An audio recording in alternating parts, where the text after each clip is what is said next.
This week's parsha begins with the story of the Meraglim and a very, very unfortunate and very black time period in the Jewish nation's history. Hashem says, Shlach lecha anoshim, choose men, and Moshe Rabbeinu chooses 12 gedolim, 12 tzaddikim. Each shevet has its own great person, and as Rashi says, kulam anoshim. They were all people of extreme importance, extreme righteousness, very holy Jews when they went out on this journey. And Moshe Rabbeinu instructs them, go to the land, spy out the land, see the strengths, the weaknesses, look at the land itself, look at the people there. Do they live in fortified cities? Are they brave? Do they live in open fields? Bring back a report about the land. And the Meraglim leave, and they begin a 40-day journey around the entirety of Eretz Yisrael.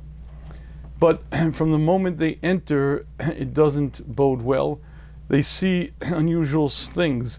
They see the land occupied by giants, and in fact, when they come back, they describe "Vahi beinenu kechachgavim." In our eyes, we were like grasshoppers to them, and so too they viewed us that way. And Rashi is bothered by how did they know how the people of the land over there viewed them. And Rashi says because they overheard, the Meraglim overheard the occupants of then Eretz Yisrael saying, look in the field, look over there, there's an ant, but it looks just like a man. Meaning they were physical giants to the extent that the Meraglim were puny compared to them. And everything they experienced in that land was quite unusual.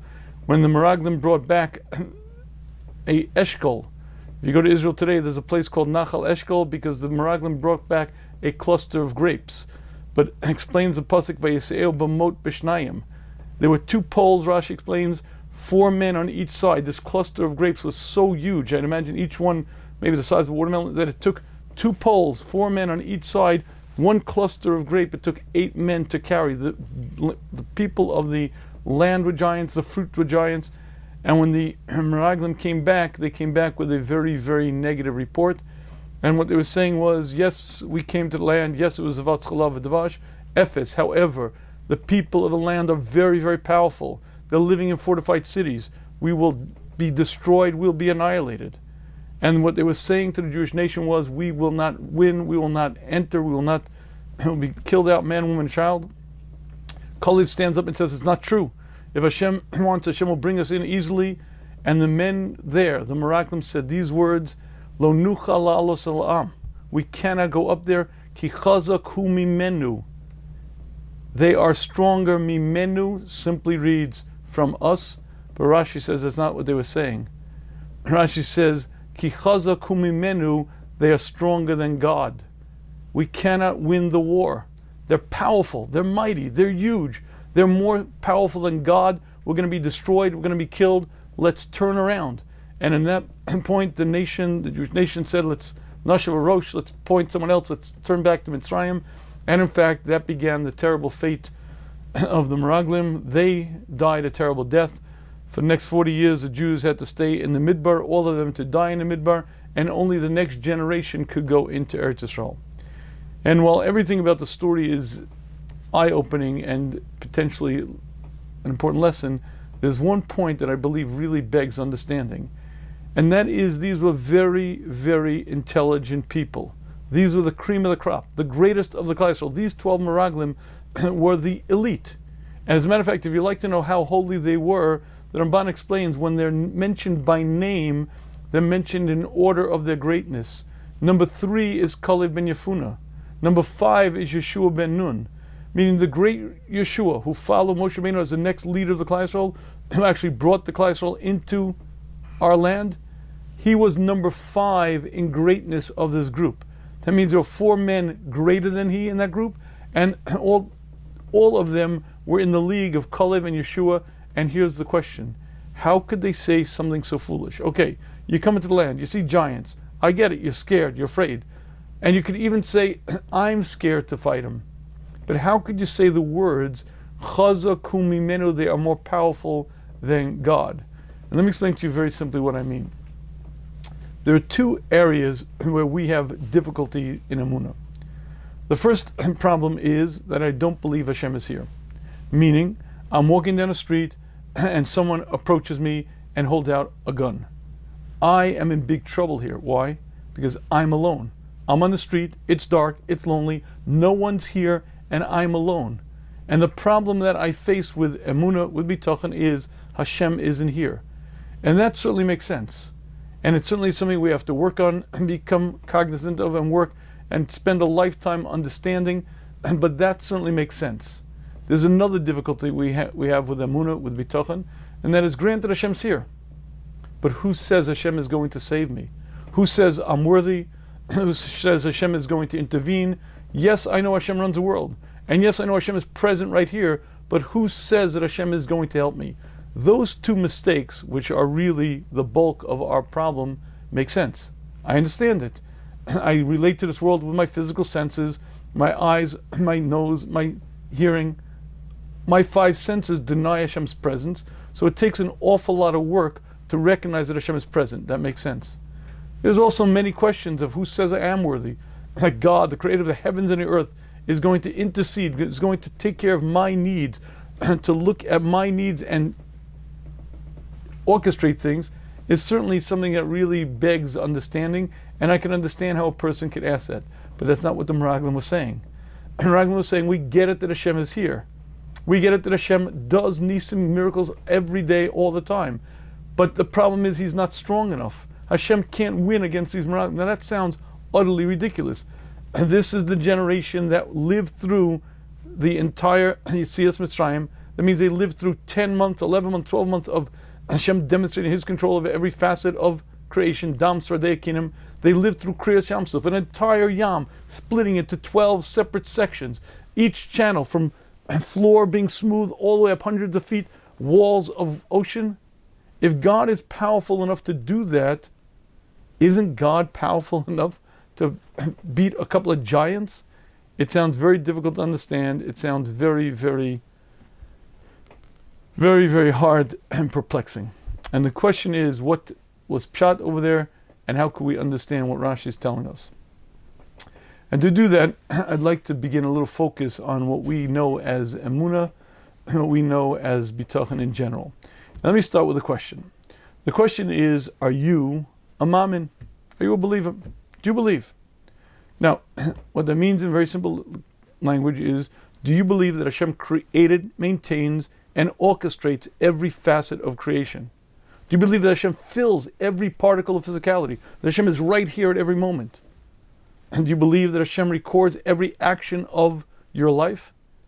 And do you believe that Hashem will judge me when I'm done my job here, every single activity, every single word, every single thought from the beginning of my life till the end, Hashem will judge, weigh, and measure? Those are the basic tenets of emunah. And if I were to ask you, do you believe? I assume we'd all say absolutely. Listen, many of us are from birth, many of us came through a long, difficult climb, but we are maminim. We get it. I understand. Hashem runs the world, Hashem is present, Hashem is in charge, and Hashem is here. I got that. So if that's true, I have another little question to ask you. Have you ever sinned? Have you ever spoken Lashon Hara?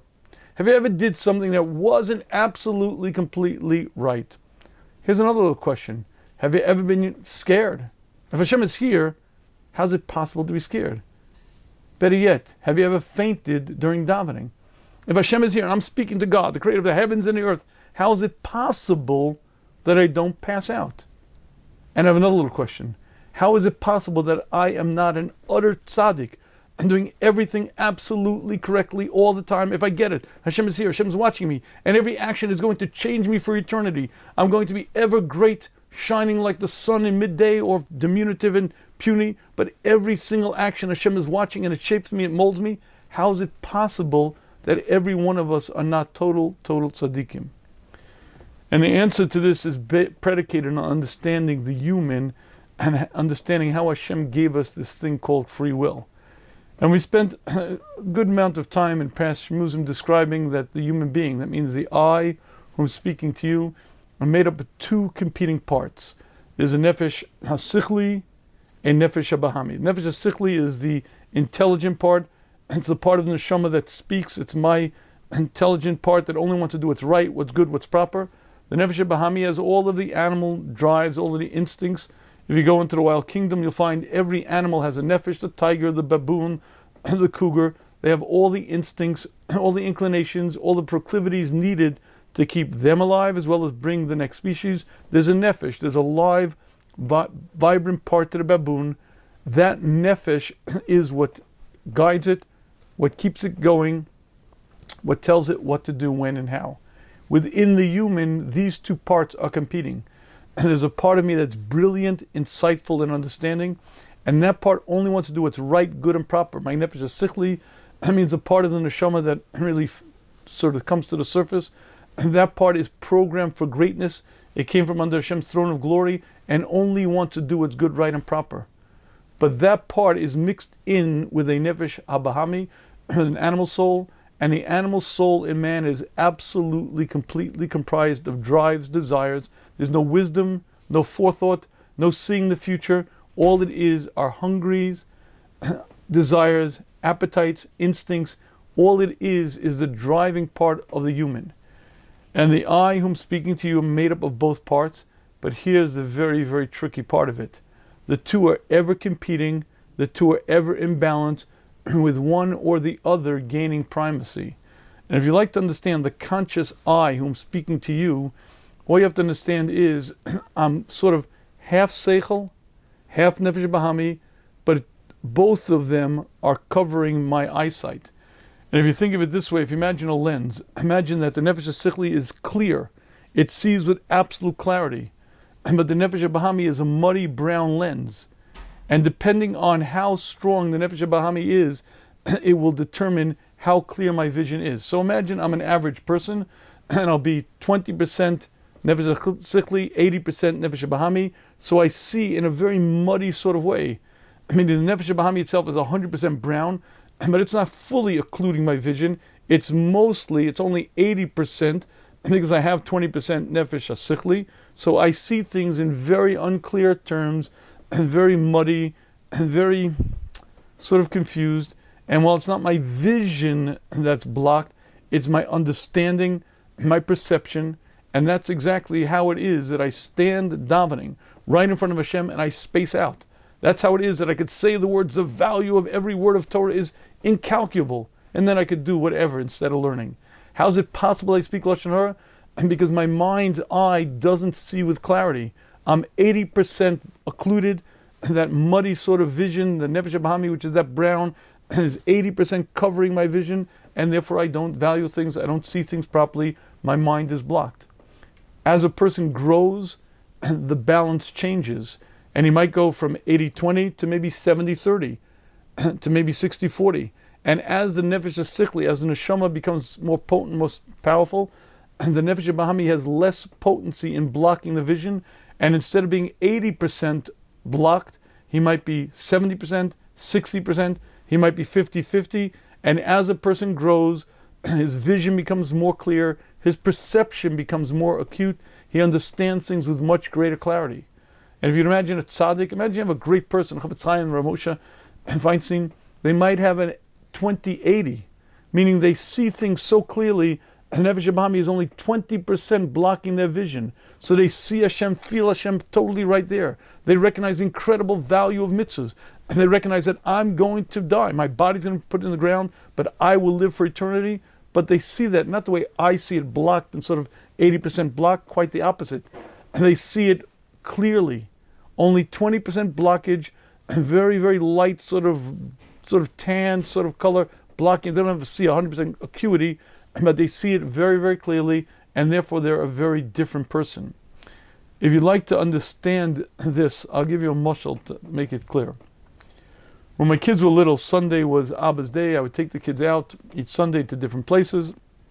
And I remember one Sunday I took the kids, we were living in Rochester at the time, I took the kids to the museum, and there was a movie in the museum that they were showing, Black Beauty. Now Black Beauty is the story of this horse, this black horse, a beautiful horse, and it goes through the whole story of the horse. Well, at one point during the movie, my daughter, one of my daughters, who was then I think 6 years old at the time, she was sitting on my lap, and Black Beauty, the horse, is in the barn, and someone sets a fire in the barn, and you see the fire start spreading, but the horse is tied up, and the fire starts spreading, and the smoke, and my daughter starts crying. I had to walk out of the theater. She was so terrified, she was so horrified by what was going to happen that I had to walk out of the theater because she couldn't stand seeing it.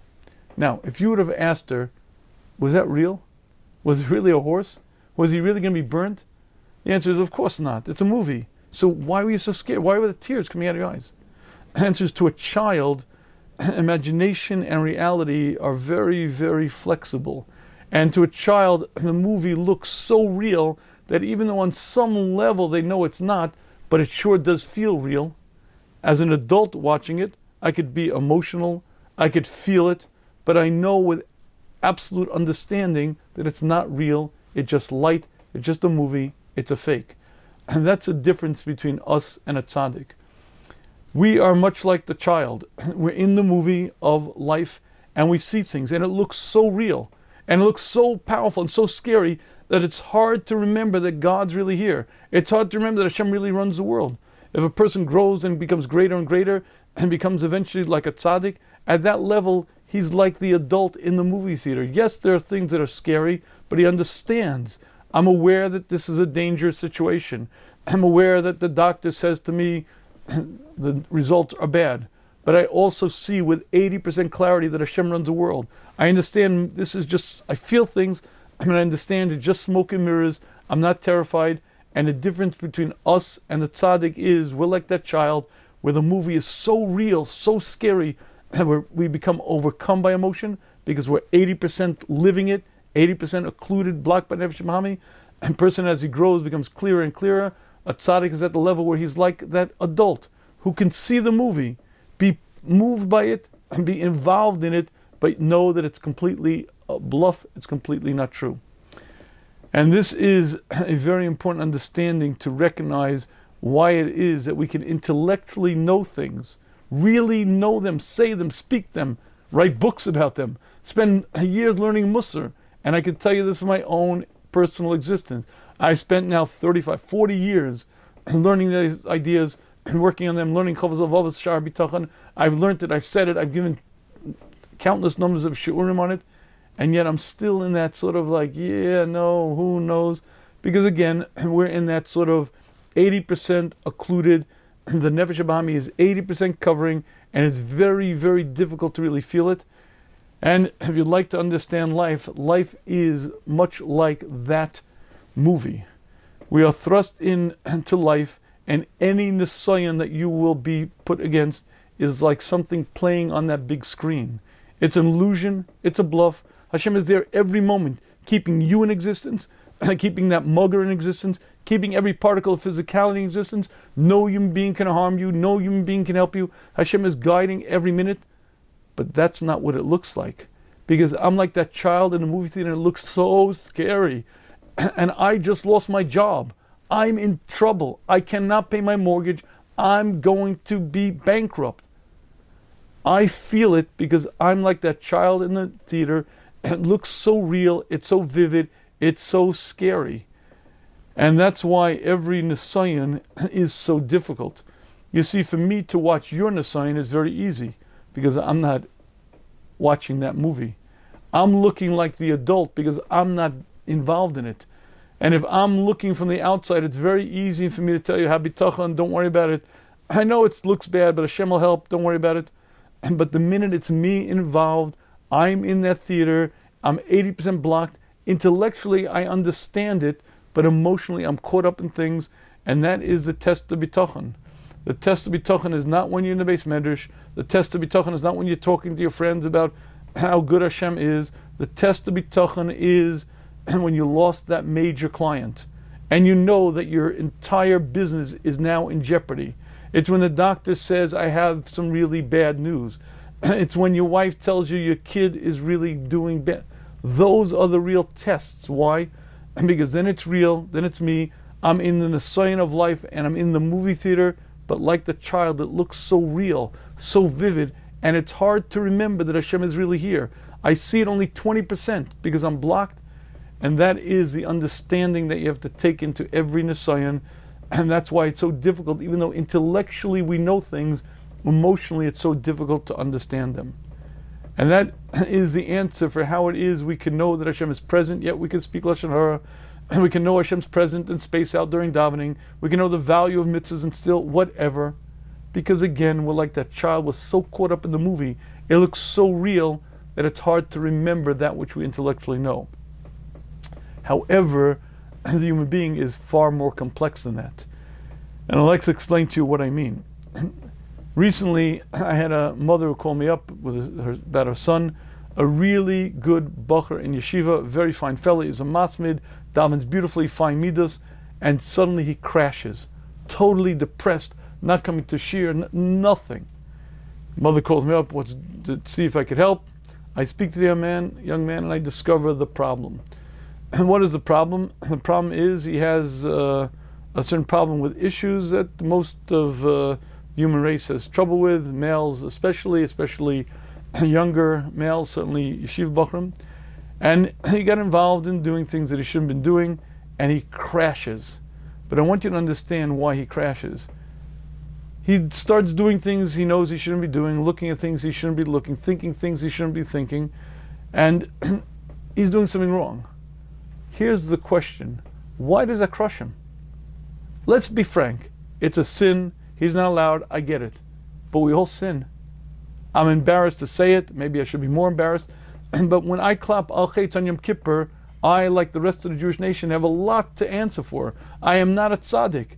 I don't stand in front of Hashem and say, Hashem, maybe one time this year I did something wrong. Thousands upon thousands upon thousands upon thousands of things that I could have done better, things I've done wrong. And again, all you have to do is just look at one day in your life. Look at the way we speak to people. Look at what we do, and you'll quickly see there's lots and lots of things that I could be doing much better, and many, many things I do wrong. So why is it that I'm not crushed? I could live with that, and I could clap Al Chetz on Yom Kippur and a long list, and recognize I do it, and this yeshiva bach is crushed, totally destroyed, totally devastated, and he needs tremendous chizik to come back to himself.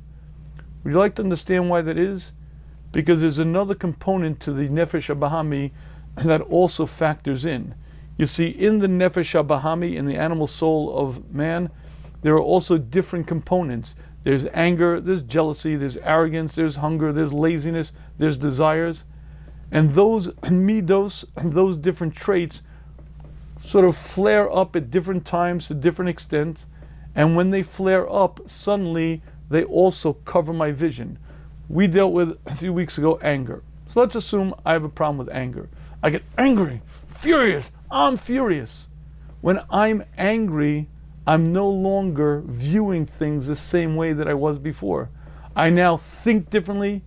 I have different priorities, different values. I might be a person who never raises my voice, but suddenly I get angry and I say things that I would never say. But why would I do that? Because at this moment, I feel it's appropriate. At this moment, I think the words I'm saying are proper and good. Why? Because I become drunk with that emotion. When I'm angry, I think differently, view things differently, feel differently, and at that moment, it seems to be intelligent.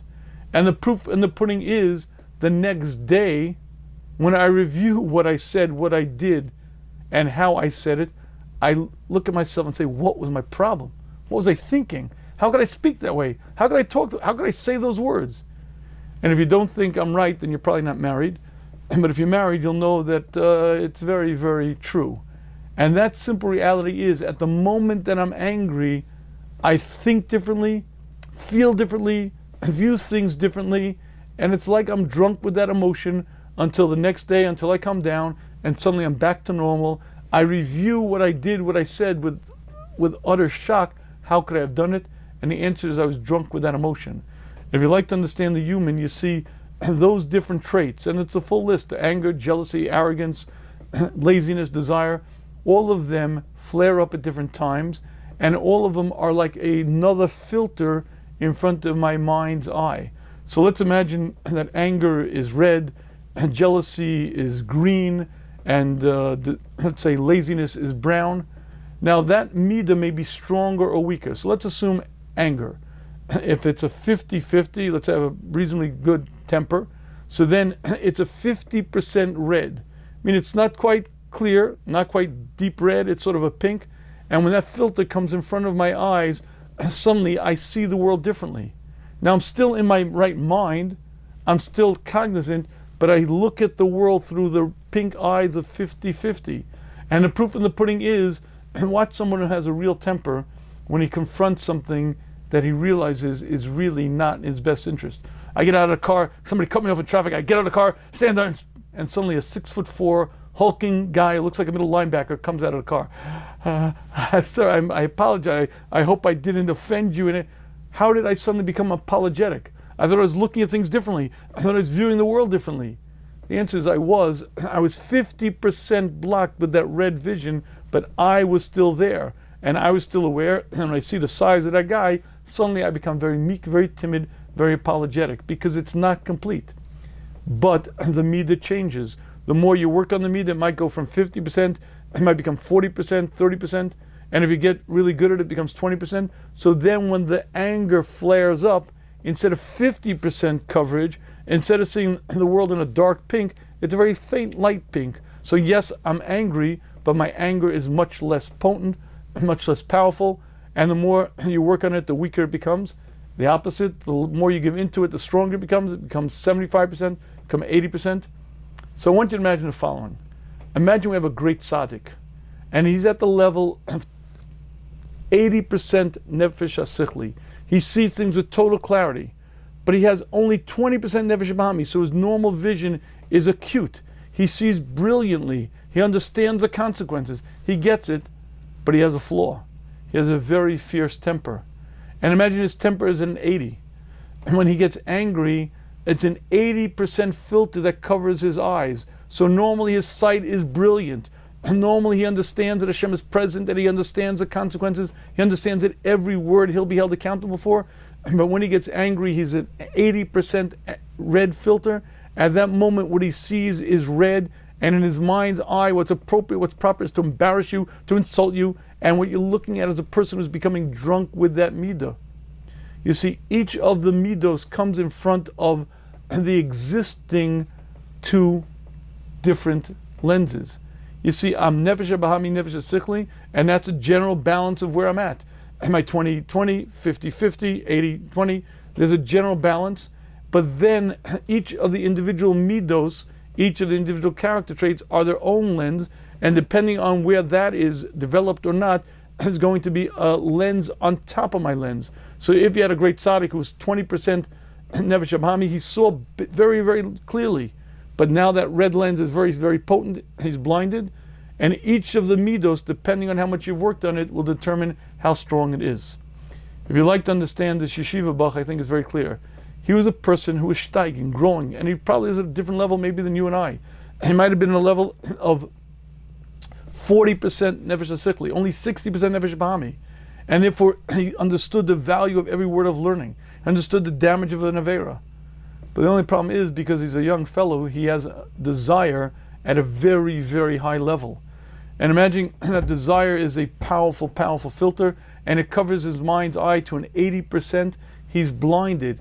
And at that moment, what he does, he says to himself, this is good, this is right, this is proper, and he does something. But then when that desire passes, it leaves his vision, and he looks back and he says, how could I have done that? What was my problem? What was I thinking? Because he comes back to his normal understanding. And in his normal understanding, it makes no sense. And if you want to understand this conclusively, there's one more step you have to understand. I have a mushal, and I like to talk about, it's Moshe, the yeshiva bachar, the first year he gets drunk on Purim. Imagine we have a first year base medrash fellow, he's 19 years old, and he decides to get good and drunk on Purim. And you see him on Purim day, and he's out in the street. Hey, Moshe, what are you doing? I'm playing in traffic. Moshe, you're going to get hit by a car. I know. Hit by a car, smack, crack my back.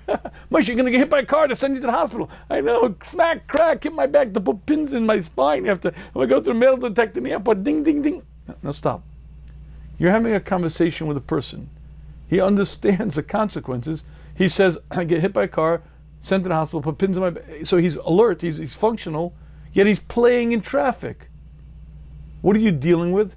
You're dealing with a fellow who's drunk. There's a mind that's working, but the mind is blocked. The mind is confused. He sees the consequences, but doesn't really feel them. He sees the results, but doesn't perceive the real gravity of it.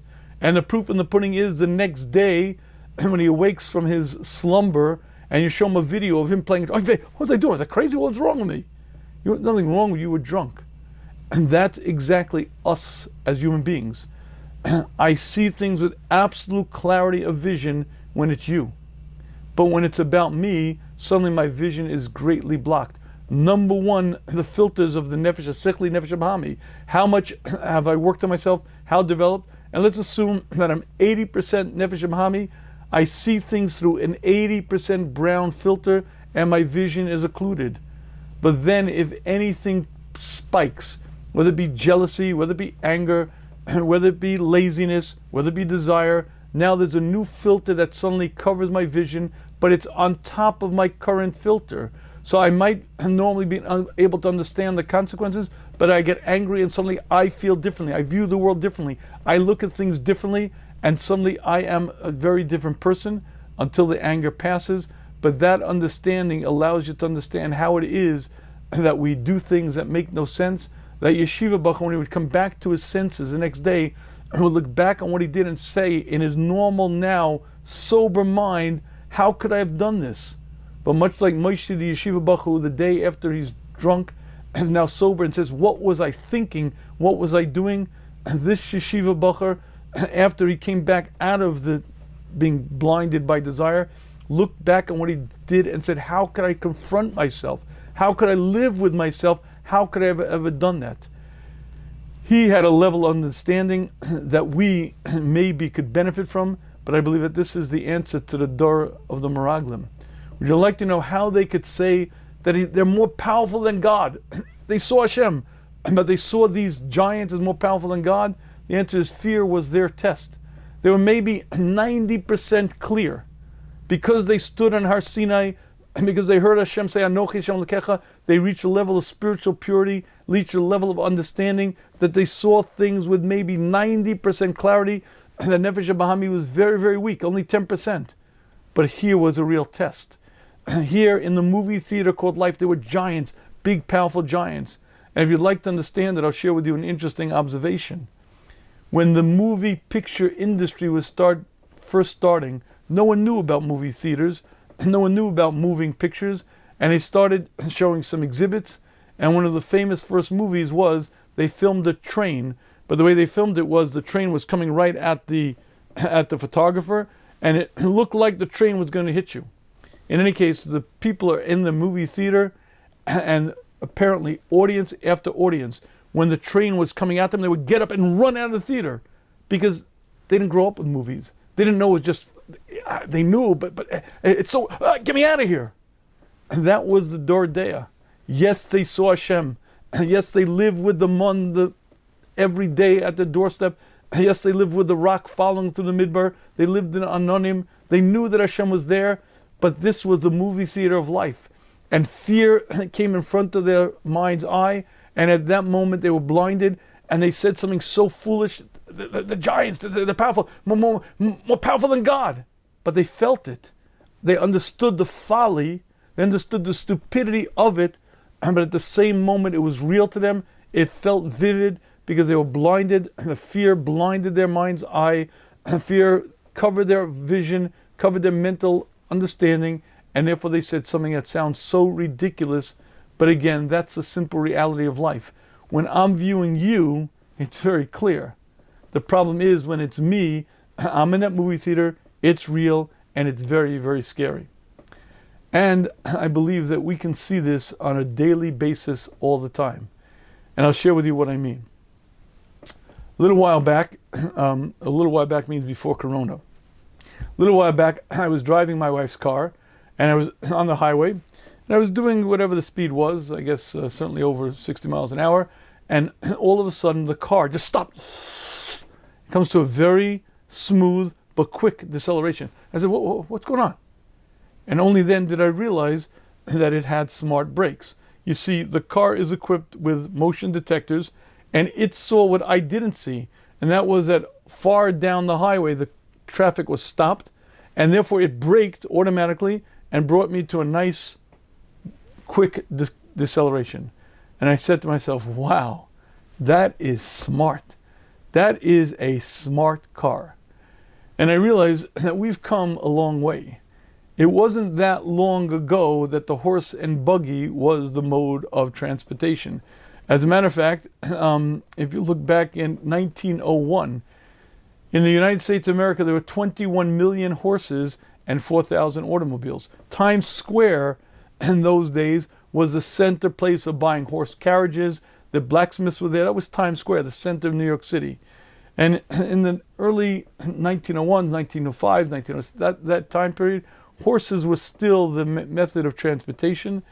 And in a very short time, we've come an awfully long way. We've gone to such luxuries, such conveniences, such progression from streaming internet on our phones, satellite communications across globes, a technological revolution. But I'd like to share with you that it was actually a very, very long and slow progression over hundreds of years. And this entire driving force had three separate entities to it. Number one, the science. For thousands of years, mankind did not understand the basic mechanics of the world. But it wasn't just a revolution in science. That science then had to be applied. Technology is the application of scientific principles. But there was another feature that was needed, the industry, to drive it forth. And if you study from, let's say, the 1500s, let's say that was the beginning of the scientific revolution. Until then, man was living in the dark ages. And the scientific revolution began, let's say, they say 1543, somewhere in that range, when Nicholas Copernicus asserted the theory that the sun is the center of the cosmos, the center of our planetary system. From that point on, there were a slow, gradual progression of understanding, and it took literally thousands, if not millions, of individuals in each generation to uncover small parts and to advance things. In 1664, Newton discovered the laws of gravity. He codified it. In 1821, Michael Faraday discovered electricity and really codified it. He didn't discover it. It was discovered long before. But he was the one who actually put it into a terminology that could be measured. In 1860, Louis Pasteur discovered the germ theory. X-rays came, then penicillin in 1928, DNA in 1953, and it was a long, slow progression. But you see, each area of study required the other one. You see, mathematics depends on chemistry, and understanding of chemistry requires understanding of physics. You can't understand physics without a great understanding of math. Math is the language of physics. And every single advancement required many other fields of study to have advanced. And it took millions of individuals advancing in very many different fields of study, each one adding a new step, each one adding a new understanding, this built on that, this built on that, this built on that, and hence the science over a period of 500 years advanced from the most simple to the most complex until we understand quantum theory, until we could split atoms, until we have tremendous, tremendous understanding at our fingertips. But science alone is irrelevant. Science will not benefit you whatsoever unless it's applied. So technology, which again is the application of science, had to also evolve very, very slowly, beginning with the printing press of Gutenberg in the 1420s, and the scientific method, then astronomy, and finally the telescope. Without the telescope, there was no astronomy. But without the telescope, there's no astronomy, which means there's no understanding of the size of the universe. Without each step was needed to advance not just itself, but the scientific understanding, as well as the next levels. Without a microscope, you don't understand biology, but each new understanding in science was accompanied, was escorted by a technological advance. It was then applied in some manner. That technological advance then helped science, science helped the technology. And again, after hundreds of years, with an army of people, mankind came to a vastly different understanding. But again, science is not enough. Technology isn't enough. And you need a driving force. You need something pushing it all. And you need something really being the engine of it. And the engine of it all was the industry. The Industrial Revolution, let's say we'll call it somewhere in the 1760s began. But the Industrial Revolution means that individuals, whether they be business owners, homeowners who are going to buy things, were driving this force because there was tremendous amount of advantage in applying that technology in ways that could be useful. So we began with the spinning jenny, the steam engine, locomotive, telegraphs, dynamite, photograph, and each one was led by multitudes of people. When George Eastman came up with a way of developing film so that it could be easily, instead of dry plates, could be actually film, and he began spreading it, it required millions and millions of dollars, teams of people working in his factory, and you could still go in Rochester, New York, and you could see the huge Eastman Kodak, call it a city, because it took a tremendous amount of energy and effort to produce one little element, and the industry is the driving force behind it. But here's the point. We're talking about 500 years, an army of people, advances in science, in technology, with entire world kind pushing behind it in industry, and finally we have arrived. We went from the horse and the buggy to sending a man to the moon to splitting an atom to the final greatest accomplishment, microwave popcorn. Mankind has arrived. But here's the observation. If you find me a very, very sophisticated machine and find me an animal in the wild kingdom, I'll ask you which is more sophisticated. So let's go back to our horse and buggy and my smart car. If I were to ask you which is more advanced and which is more complex, the smart car or the horse and buggy, you'd say, what's the question? Horse and buggy is primitive. I mean, there's nothing to it. The smart car, oh my goodness, look how complex it is. I'd like to share with you, any living creature is infinitely more complex than the greatest machine man has ever invented, discovered, or put together. And I'll explain to you exactly what I mean. Let's begin with the following. All of nature is self-energizing. Every plant, every insect, every reptile, every animal in nature finds its own food source, creates its own energy, and is self-sufficient. It's self-energizing. Could you imagine if you had a car that was self-energizing? Can you imagine if you had a watch or iPhone that didn't need recharging? Can you imagine the wealth you'd have if you could develop a machine that was self-energizing? Any machine that man has requires fossil fuel. It could be solar energy. It could be nuclear energy. But it requires an energy source. There has to be some input put in there that's expensive, that's difficult, that's cumbersome, and to keep it going. Yet every single part of nature is self-energizing. But that's not enough. If I haven't convinced you, here's another little step. There are 1.5 million species of animals, at least known animals, in the wild kingdom. Every one of them is self-locomotive. Self-locomotive means they go on their own. Now, I know the Google car, and I know that we're now coming to the age, we're right on the cusp of self-driving cars. I'd like to share with you, self-driving cars are so primitive. Number one, even if they do work, and even if they don't run the old lady over and wasn't supposed to be where she's not supposed to be, someone took a tremendous amount of energy and effort.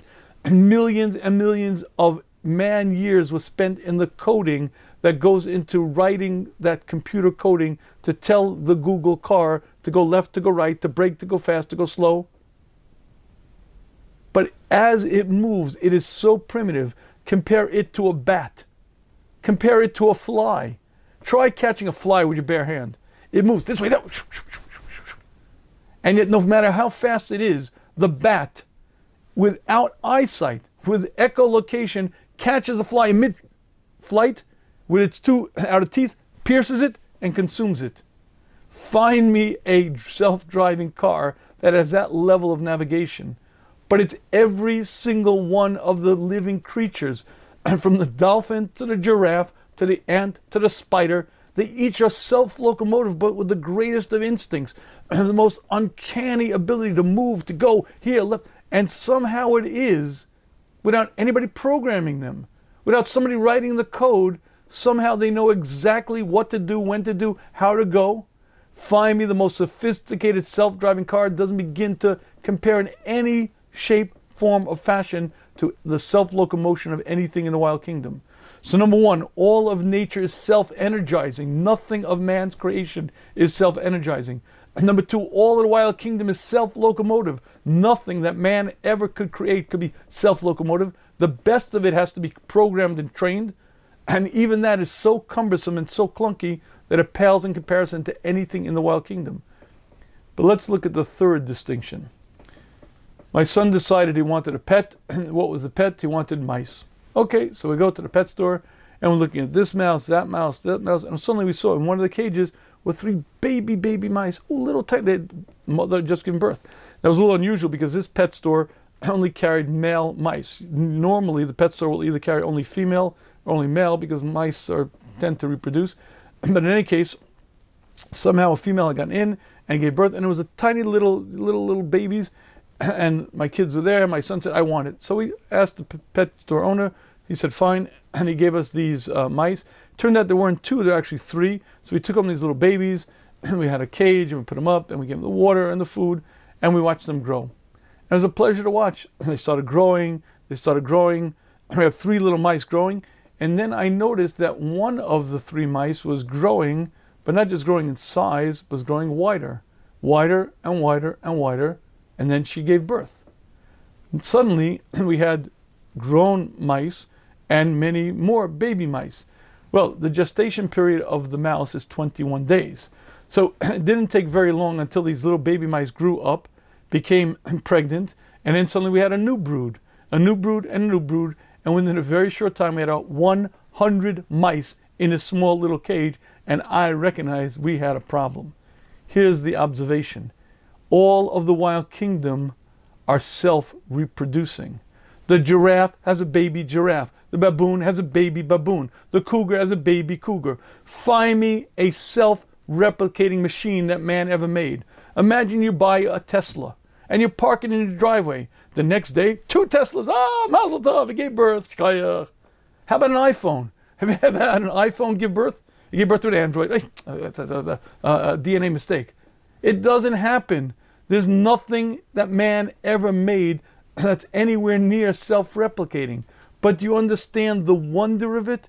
For the animal itself to give birth to an animal like it, it's plants, it's animals, it's insects, it's aphids, the entire wild kingdom, everything that is alive is, number one, self-energizing, finds its own food source, takes care of itself, is self-sufficient.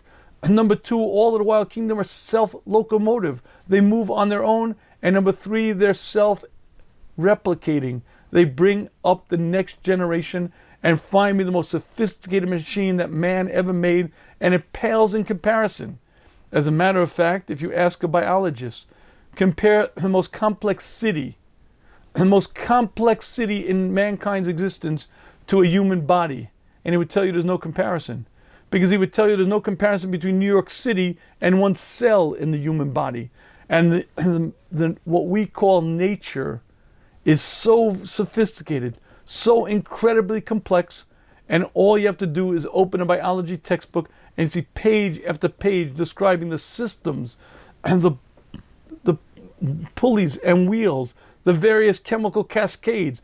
The incredible complexity is beyond description. Okay, here's the question. Where did it all come from? So we all know, any self-respecting science major will tell you it all came from a big bang. You see, there was nothing, absolute absence of anything, and then there was a big bang, and 100 billion galaxies, each containing 100 billion stars, came into existence. Okay, I got that, and I'm going to grant you that. I'm going to grant you no creator, no intelligent design. It just happened on its own.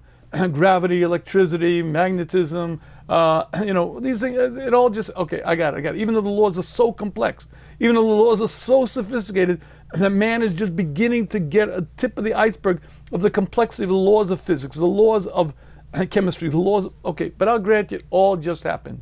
Here's the next question. Life. Where did life come from? Life is living, right? I mean, a rock is a rock. I get it, there's a big bang and rocks came out of planets and lava and geothermetric forces. I got all good. I got that. But a giraffe is alive. A zebra is living. There's life. Even a plant is life. It's, again, self-energizing, self-replicating. Where does life begin? Where does life come from? So here's what happened. there was a premortal soup, and from this premortal soup something occurred, and suddenly basic proteins began forming, and suddenly from those basic proteins some basic life forms starting. They get more sophisticated, survival of the fittest, and before you know it, we have man. Okay, let's think about that for a moment. All biochemists agree that life on Earth arose spontaneously from non-living matter, right? Non-living matter. Here's a little problem. Take the most simple protein, the basic building compound of all of that's alive. It's so complex, consisting of thousands of atoms of carbon, hydrogen, oxygen, nitrogen, and arranged in absolute definitive patterns. It has to be in an exact manner or it won't happen. So here's a little quote from a professor, Professor Edwin Conklin, who studied this and said the probability of life arranging from accident is comparable to the unabridged dictionary resulting from an explosion in the printing shop. But that's one protein. A single protein is so complex that the odds of it coming into existence on its own are the odds of an entire dictionary, an entire encyclopedia coming about from an explosion in a printing shop, and suddenly we have page number 1, 2, 3, 4, 5 in alphabetical order and all the definitions right next to it and the commas and okay, good. Not very likely. But here's the problem. Let's even say somehow we got lucky. The printing shop blew up, and in that major explosion somehow the ink got spilled and we got the entire dictionary right there in alphabetical order, in numeric. I got it. It's amazing. It's great. All we've done there is gotten to the protein. The protein is one of the most basic building blocks of living matter, but that's so simple. Proteins don't talk. Proteins don't walk. They're not self-replicating. They don't have much to do other than just be proteins. How do you get from protein to the cat, from protein to the dog, to the giraffe? So here's another little quote from Sir Frederick Hoyle, an eminent astrophysicist from Great Britain. The chance of higher life forms having emerged in this way is comparable to the chance of a tornado sweeping through a junkyard assembling a Boeing 747. Meaning you have a junkyard with broken refrigerators, broken cars, and suddenly what happened? A major typhoon, a major hurricane came by, and whoosh, there I have it, a Boeing 747 with the seats, with the lights, and with the perfect radar, with everything arranged. And right there on it, it's got JetBlue right there on the, you know what happened? It was a major typhoon. What are you kidding? Are you sober? Are you real? The preposterousness of it, the absolute ridiculousness of it is so beyond description that how can intelligent people actually say this? And the answer is because they are drunk. You see, when I'm in this state called being a human being, there's part of me that's brilliant. Every single human being has an neshama, but every human being also has a nefesh bahami. And if you're seeing through a lens that's occluded, and that lens might be occluded by a desire for freedom, I don't want God, I don't want whatever it may be, but my lens is blocked 80%, 90%, I could say the most ridiculous things, say the most preposterous things, and believe it because my mind is shut. My vision is blocked. I don't understand it. And much like that filter that blocks the vision and you can't see because it's muddy, the filter of looking through life, looking through a nefesh bahami, looking through an animal soul, and blocks the understanding and lets me say the most ridiculous things that a human being could ever say and actually think them, believe them, feel them to be real. And I think this Rashi shares with us a profound concept. And that is the Dor Hadeya had great clarity of understanding. They had seen Har Sinai. They lived through Kriya Shamsuf. They experienced Hashem saying, Anochi Hashem Lakecha, and they were at a level of 90% clarity. The Nefesh Bahami barely blocked them. We're occluded. I see through 80% mud. It's hard for me to see Hashem. And it's hard for me to appreciate the value of a mitzvah. But they lived through an experience that was supernatural. And they lived through a moment of utter Kedusha, and they were transformed by that. And they were at a level of seeing things the opposite, 90% clarity and only 10% mud. But on top of the regular filter of the Seichel and the Nefesh Bahami, there are traits, there are challenges, and much like in that movie theater, when the realness sign of life happens, it looks so real. They were faced with a very, very frightening perspective. Giants, and giants who looked down on them and said, look, there are the ants, look at those little ants. They saw powerful people. I know Hashem's strong, but not the, even they're stronger than Hashem. How could they say that?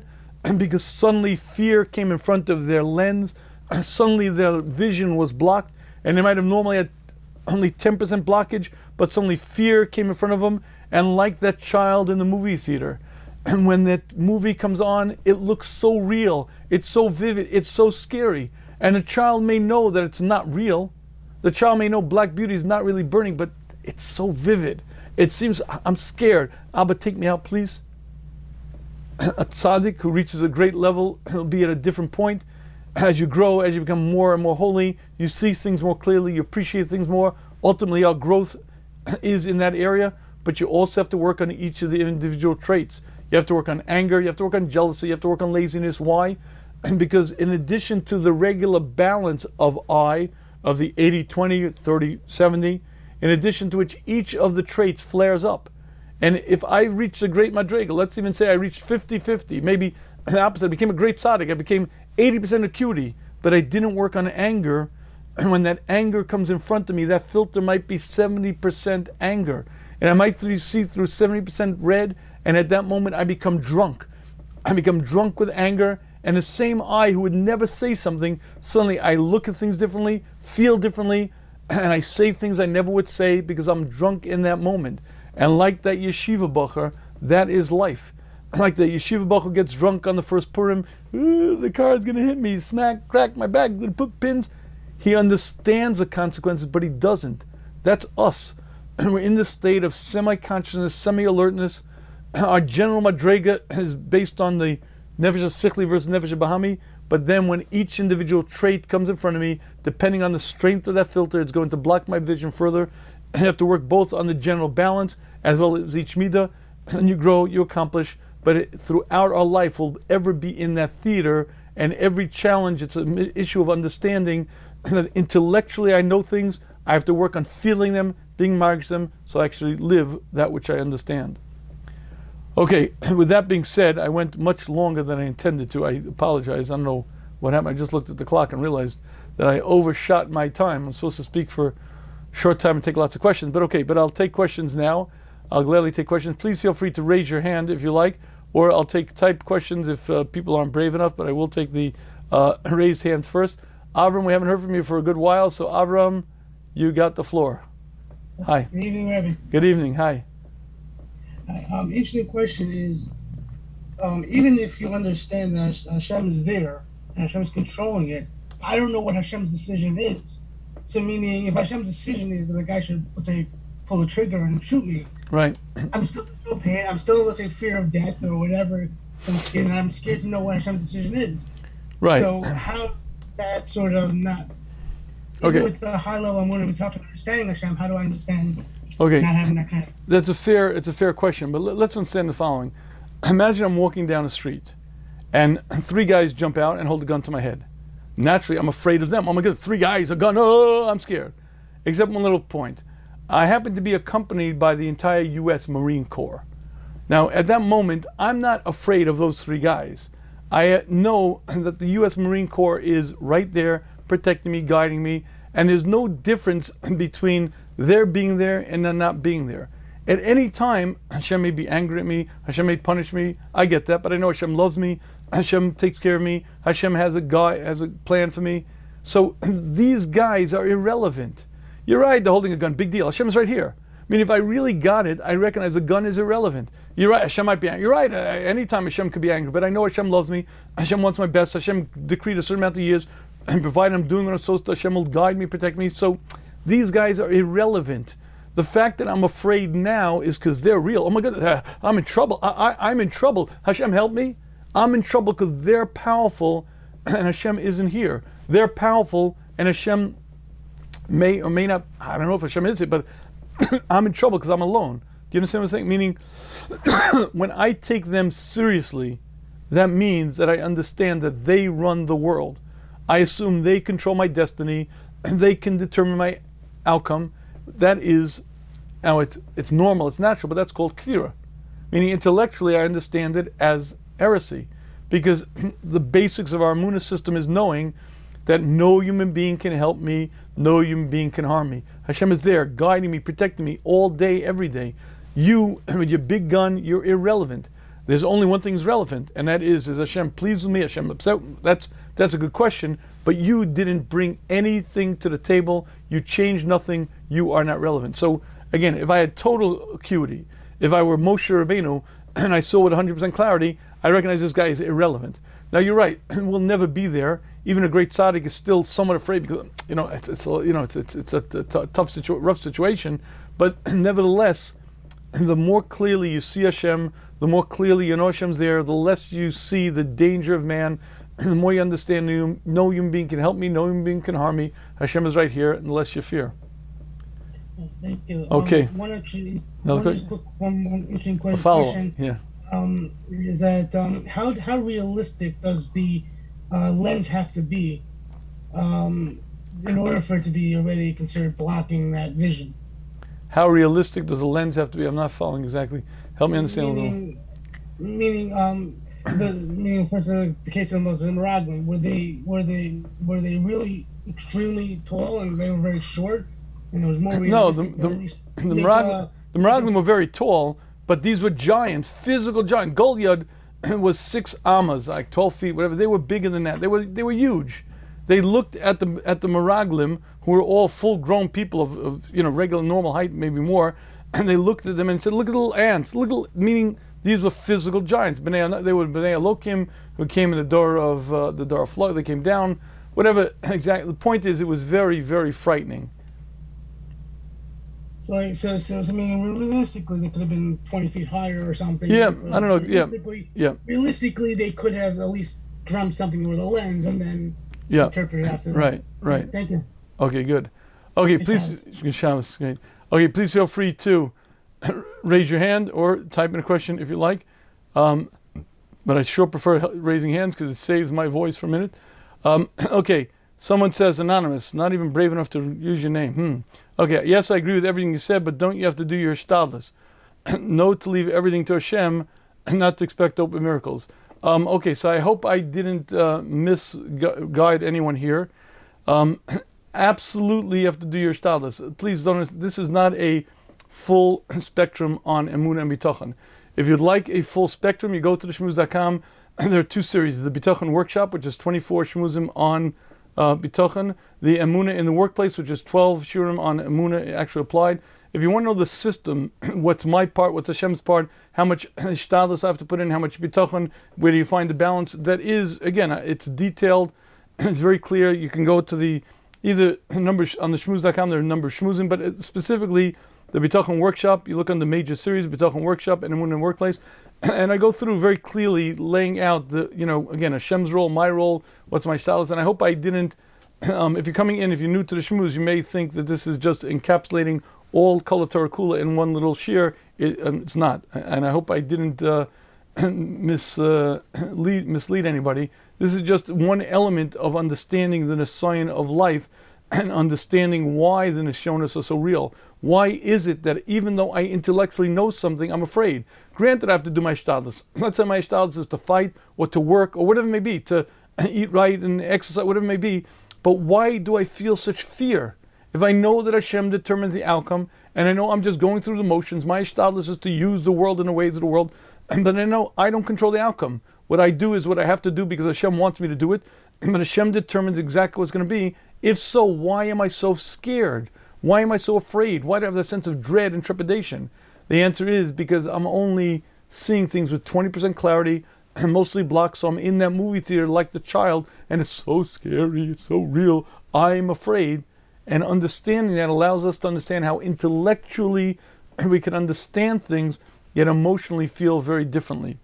Okay, okay, you're rocking it tonight. Okay, good, thank you. Rabbi, how about cell differentiation? How does a fertilized egg divide into equal cells, some of which make eyes, some bones, liver, skin, nerves? Yep, I agree. Not a question, right, but okay. Okay, please feel free. If you have a question, to raise your hand. Benjamin Pesach, we haven't heard from you for a while, so let's give you the floor, please. Shalom Aleichem. Hi. I think you could talk. No. Yes. Hey, first of all, Hi. Ishko is very, very good shmuz as usual. Okay. And not to take away from the shmuz, but obviously, even anything that's alive has quote unquote self locomotion. It does require fuel in the sense of breathing oxygen and ingesting food and all that. Buy your Tesla. Buy your Tesla and tell me if you don't plug it in, how long it's going to run. And by the way, when you're over 250 miles, you better find a place to plug it in quick or you're going to stop. So a human being can't manage more than a few minutes without oxygen, and more than a few days without food and water also. But nobody's putting the water into him. Right. The difference is there's a brain and a thought process. A brain. What is a brain? It's just 100 billion molecule atoms. I mean, right. It's not lines of code, not lines of code or something like that, like in a computer program that basically cover every scenario. And working computers can say if there's a scenario that this programmer of the self-driving car forgot to take in consideration, then the car is going to crash because the person forgot about that situation. They said, "Oh, we didn't take into consideration something like that might happen." And therefore it wasn't able to handle it. So 100%. Can I stop for 1 second? Let me make the point. Let's assume I said to you the following. You see that iPhone that you have, that Tesla, the satellite, you know what happened? It evolved. I deny scientific revolution. I deny the industrial revolution. I deny that man spent decades and decades and a million armies. I deny it. It just happened on its own. What would you say to me? Obviously, it's nonsense. You're out of your cotton picking mind. Why? Because the the king that told the rabbi to prove God, and he made this beautiful painting, and he said it happened on its own, and all the different mices like that. But wait, so stop one second. So here's the point. The point is, you'd say it's absurd, because with my own eyes, with my own understanding, I recognize the sophistication of any machine that man makes, and I recognize that it took 500 years. And an army of people, of course, in countless industries, step by step to develop it. And yet if I find one thing in the animal kingdom that's so more sophisticated, so more complex, and I tell you, it evolved. All right, fine. If you don't hear... 100%. Okay. 100%. I'm not disputing that at all. I'm just saying that the way Hashem created the world was that anything physical does need to ingest food or oxygen or photosynthesis or some method of converting matter into energy, etc., as opposed to a malach who, let's say, he doesn't need that. Okay, good. What's today's question? What? Oh, you have a question? I'm just saying. So that I'm just pointing that it's self. That even the self, it's not. We do require fuel. It's not like we could. The horse could just keep on going if he didn't eat the hay. Hashem created it. Needed. That's all. That's my point. I hear. Okay. All right. Good. The point we hear, though, right? The same 100%. Right. 100%. It's right. foolish to say the iPhone created itself. It's even more foolish to say that the horse created itself. Okay, good. Okay, Ishkayach. Right. Okay, good. Thanks. Okay, please feel free to raise your hand if you like. Let me see if we have any other questions. If you don't have questions, fine. Okay. One more time, I just want to mention, if you haven't yet gotten a chance to see the pre-publication copy of the 10 really dumb mistakes that very small couples make. Again, it's not in the stores. It won't be in the stores until probably Rosh Hashanah. But this is the pre-publication copy. It means it's the basic, it's the book, but just some minor typos, etc., need to be cleaned up. If you'd like a copy, go to the shmuz.com, THESHMUZ.com, and you'll see on the banner on top you could get a copy. And it ships all over the world. If for some reason you're not able to get shipping, if you're watching this and you're in some place that you can't get shipping through that click, then send me an email, rebbe@shmuz.com, REBBE@shmuz.com, and Amazon ships all over the world. Argentina to Alaska to even to New York City, even to Brooklyn, even to Flatbush. So please feel free to take advantage. Also, if you're not receiving the Shmuz, if you're not part of the Shmuz WhatsApp Chizuk group, 3-4 times a week we send these short, very meaningful videos. If you'd like to subscribe, please subscribe to 845-216-9330. Again, it's 845-216-9330. I thank you very much for joining. Hope to see you next week. Have a good Shabbos. Thank you.